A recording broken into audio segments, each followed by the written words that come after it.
Hi friends, good evening. Knowledge today topic వచ్చేసి నేను ఫ్రీక్వెంట్గా ఎందుకంటే నేను చాలా వీడియోస్ అనేవి అప్లోడ్ చేస్తున్నాను ఎడ్యుకేషన్ గురించి. మెయిన్గా డిఎస్సి అనే దాని గురించి నేను చేస్తున్నానంటే ఈ నెలలో డిఎస్సి నోటిఫికేషన్ వస్తుంది కాబట్టి దాని దృష్టిలో ఉంచుకుని అన్ని మెథడాలజీస్ అట్లాగే సైకాలజీ, జీకే ఇవన్నీ కూడా నేను వీడియోస్ అనేవి అప్లోడ్ చేయడం జరుగుతుంది. గత 2-3 రోజుల నుంచి ఫ్రీక్వెంట్గానే వస్తూ ఉంటాయి. ఇంక ఇలాంటి వీడియోస్ ఇవన్నీ కూడా కంటెంట్ వైజ్ కూడా పెట్టడం అనేది జరుగుతుంది. Let's start the topic. Today వచ్చేసి సైకాలజీకి సంబంధించి మానసిక వికాసము, పియాజే సంజ్ఞానాత్మక వికాస సిద్ధాంతము అనే ఒక టాపిక్ని నేను ఇక్కడ తీసుకున్నాను. ఇది very important topic in this DSC are TET. ఈ రెండింటి కూడా బాగా ఉపయోగపడుతుంది ఈ పియాజే అనేది. అలాగే ఎరిక్సన్, హర్లాకు వీళ్ళన్నిటి గురించి కూడా చెప్పాను. ఇవన్నీ ఒకేలా అనిపిస్తాయి పెరుగుదల వికాసంలో, కాకపోతే ఒకరికొకళ్ళు వాటి యొక్క విధానంలో ఆ యొక్క ప్రయోగాల్లో కొంతవరకు తేడా అనిపిస్తుంది అనమాట. ఈరోజు ఏంటంటే మానసిక వికాసము, పియాజే సంజ్ఞానాత్మక వికాస సిద్ధాంతం అనే దాని గురించి దీని మీద నేను వీడియో అప్లోడ్ చేస్తున్నాను. Please my channel like, share, subscribe and comment. Let's start the topic. ఎల్లప్పుడూ మారుతున్న పరిసరాలతో వ్యక్తి తన ప్రవర్తనను సర్దుబాటు చేసుకున్నటకు, క్లిష్ట సమస్యలను పరిష్కరించుకున్నటకు కావలసిన మానసిక శక్తుల అభివృద్ధియే మానసిక వికాసము అని చెప్పి ఒక నిర్వచనం ఇచ్చారు పియాజే.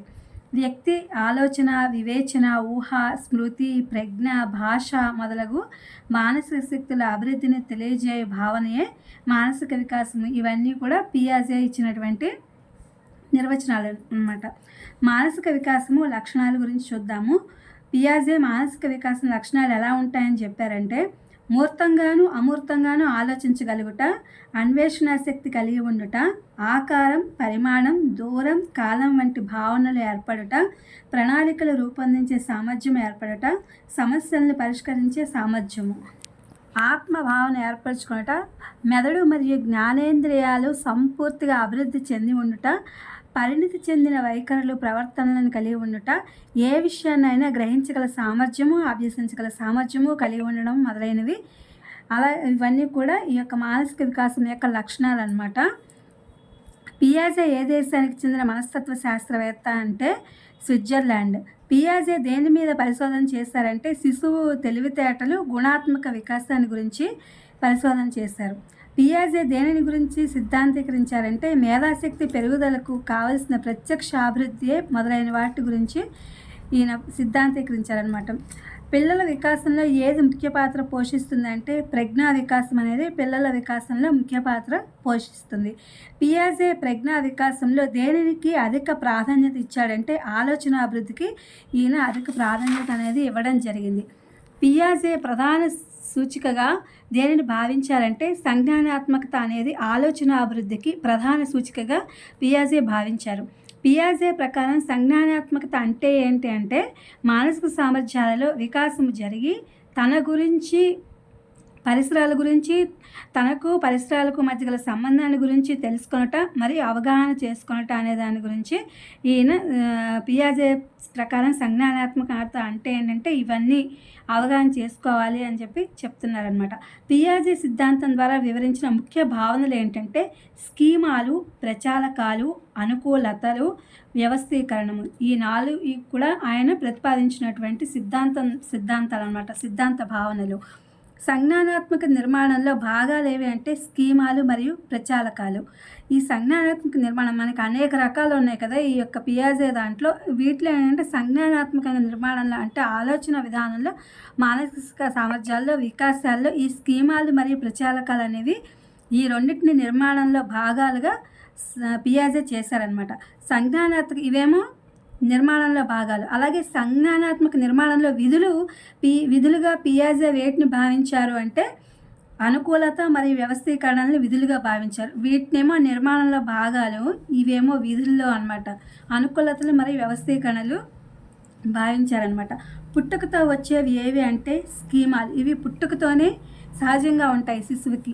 స్కీమాలు అంటే ఏంటంటే వ్యక్తి అనుభవాలను సంఘటితం చేసి వ్యక్తి వాటిని స్పందింపచేసే ప్రక్రియలు అనమాట. అంటే గాలి పీల్చడం, తినడం, తన్నడం, పట్టుకోవడం ఇలాంటివన్నీ కూడా సాధారణంగా బైబర్త్ అనేది శిశువుకు వస్తుందని చెప్పి ఆయన భావన అనమాట. ప్రచాలకాలని వేటిని అంటారని పియాజే అన్నారు. ఉన్నత మానసిక సామర్థ్యాల వలన వచ్చే ఇచ్చేటటువంటి లేదా ప్రతిస్పందించే వాటి ప్రచాలకాలు అని చెప్పి చెప్తున్నాడు పియాజే. వ్యక్తి సృష్టించుకునే ఈ సంజ్ఞానాత్మక వ్యవస్థకు ప్రధానమైన కారణం ఏంటంటే కార్యాచరణ నియమాలన్నమాట. కార్యాచరణ నియమాలు వ్యక్తి సృష్టించుకునే ఈ సంజ్ఞానాత్మకత అనేది కార్యాచరణ నియమాల వలన ప్రధాన కారణం అవుతుందన్నమాట. అవి ఏంటంటే ఆ కార్యాచరణ నియమాలు అనుకూలత, వ్యవస్థీకరణ. అనుకూలతలో ఎన్ని ప్రక్రియలు ఉన్నాయి? 2 ప్రక్రియలు ఉన్నాయి. అవేంటంటే సాంశీకరణము, స్వాయత్తీకరణము, అలాగే అనుగుణ్యత. ఇవి 2 ఉంటాయన్నమాట. సాంశీకరణం అంటే ఏంటంటే పిల్లలు బాహ్య ప్రపంచాన్ని అర్థం చేసుకోవడానికి వారిలో ఉన్న ప్రస్తుత స్కిమటాలను ఉపయోగిస్తారు. తమలో ముందే కలిగి ఉన్న స్కిమటాలలో ప్రస్తుతం ఏర్పడే అనుభవాలను అర్థం చేసుకుంటారు మరియు పోల్చుకుంటారు.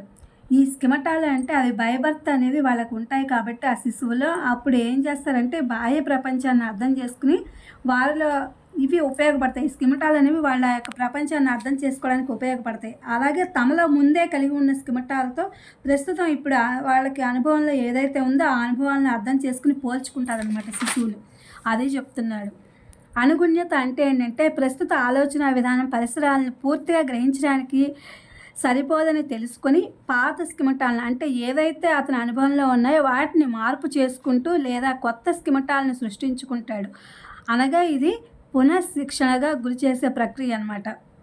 అనుగుణ్యత అంటే అలా ఉంటుంది. ఇందులో హింట్ ఇచ్చాము. అందుకే పూర్వ జ్ఞానంతో నూతన జ్ఞానాన్ని ఆహ్వానించి కలిపివేసుకోవడమే ఈ యొక్క అనుగుణ్యత అనేది.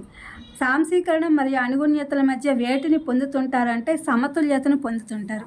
ఇది ఫ్రెండ్స్ ఇవాళ సైకాలజీకి సంబంధించి పియాజే మానసిక వికాసము, సంజ్ఞానాత్మక వికాస సిద్ధాంతం గురించి నేను టాపిక్ వీడియో అప్లోడ్ చేస్తాను.